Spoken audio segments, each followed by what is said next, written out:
King news સુરતમાં આજે વહેલી સવારે હળવા ઝટકા સાથે ભૂકંપના આંચકા અનુભવાયા હતા. પથરા હળવા થઈ તો ફાટીને હાથમાં આવી ગયેલી હતી. And as that guy said આજે મારી ફાટી ગઈ હતી. અને આ ઘટનાની વિસ્તૃત માહિતી માટે આપણે જઈએ આપણા ડાયાભાઈ પાસે. સોરી ડૂડ ડાયા પાસે. યો ડાયા વોટ અપ સોરી ડાયા, તો ભૂકંપ આવ્યો ત્યારે શું કરતો હતો તું? હું તો અહીંયા ગાંડા કાકાના ફાફડા ખાતો હતો બેને, તો મારી અચાનક બધી ચટણી ઢોળાઈ ગઈ. આપણા કેમેરામેન ગાંડે ફાફડાની દુકાન ચાલુ કરી. આવવા દે ને, ન્યૂઝ ચેનલ માંથી ગણાવું છું ભૈયા આપણી પાસે એને પોતાના ધંધા ચાલુ કર્યા.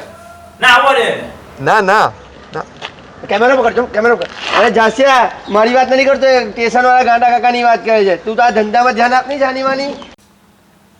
દર્શક મિત્રો, તમે જોઈ શકો છો સવારે 9:30 વાગે આવેલા ભૂકંપના ભારે ઝાટકાને લીધે લોકોનું જાંજરું, સંડાસ, પલંગ બધું હલી ગયું હતું. અમુક લોકોના પલંગ પહેલેથી જ હાલતા હતા, એ લોકોને ભૂકંપના ઝાટકાનો અનુભવ નહીં થયો હતો. તો આપણી સાથે અહીંયા એવા ઉપસ્થિત છે અમુક લોકો, અને એની પાસેથી આપણે જાણીશું શું થયું હતું. સવારે 9:30 વાગે શું થયું હતું? હું છે ને મેં છે તે સવારે ઉઠીને મૂતરવા ગયો, તો મૂતરવા ગયો ત્યારે મૂતરવાનું ચાલુ કર્યું ત્યારે તો બરાબર ચાલતું હતું, પણ પછી અચાનક હું થયું તે મને નહીં ખબર ને કમોડના કાણામાં નહીં જતું હતું, આખું આમથી તેમ જતું હતું. મને એવી ફિલિંગ આવી કે પીટીના દાવ ચાલે છે કે વાઇપર ચાલે છે. આઈ નો કે ગઈકાલે સેટરડે નાઇટ હતી, પણ મેં કોરો જ હતો, મેં પીધેલો નહીં હતો. ભૂકંપ જે ટાઈમે આવ્યો 9:30 વાગે, તો તમારું સૌથી પહેલું રિએક્શન શું હતું?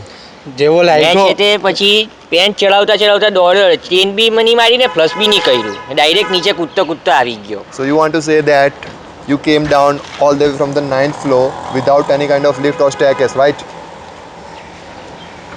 બોલ હવે બોલ દોઢ પણ બોલની. મારી એક્સેન્ટ છે તે સ્કોટિશ છે એટલે અહીંયા સમજ નહીં પડે, એટલે તું જ બોલ. રેવા દે. તો તમે જણાવો 9:30 વાગે શું થયું હતું તમારી સાથે? જી હું પ્રાણી પકડતો હતો. એટલે તમે પેલા એસએમસી ના પેલા કૂતરા પકડવા ડિપાર્ટમેન્ટમાંથી છો? અરે યાર, તમે આની કેટલી કમ્પ્લેન કરી છે. અમારી સોસાયટીમાં એટલા કુરકુરિયા થઈ ગયેલા છે કે પેલું આને ખસીકરણ કરો, પ્રજનન ક્ષમતા ઘટાડો, એ લોકોની પતી ગયું છે. ભાઈ આ તો ઓ દીપક ચોર્યાસાની જમાત સંભળ, હું પોકીમોન રમતો હતો, પિકાચુને પકડતો હતો. હું કોઈ દિવસ નિશાનો નહીં ચૂકું. આ તો ભૂકંપ આવી ગયો ને મારો બોલ સાઈડમાં પડી ગયો. લસણનું કાચું કે ઈંડાનું કાચું? પિકાચુ તો દર્શક મિત્રો, તમે સાંભળી શકો છો, જોઈ શકો છો કે ભૂકંપના આંચકાને કારણે લોકો પોતાનું માનસિક સંતુલન ખોઈ બેઠા છે. જે નોન એક્ઝિસ્ટન્ટ કહેવાય, જે લોકો પ્રાણી અહીંયા છે જ નહીં, એ લોકોને પકડવા માંડ્યા છે આ લોકો. જો ઓવર ટુ યુ. હું કેમેરામેન ગાંડાભાઈ સાથે, હું પોતે ડાયાભાઈ, મહિલા આપણે. નેહા ડાયા એને પૂછની પોકેમોન ક્યાંથી ડાઉનલોડ કરી? લા બड्डा પાસે છે, મારાથી ડાઉનલોડ જ નહીં થતી.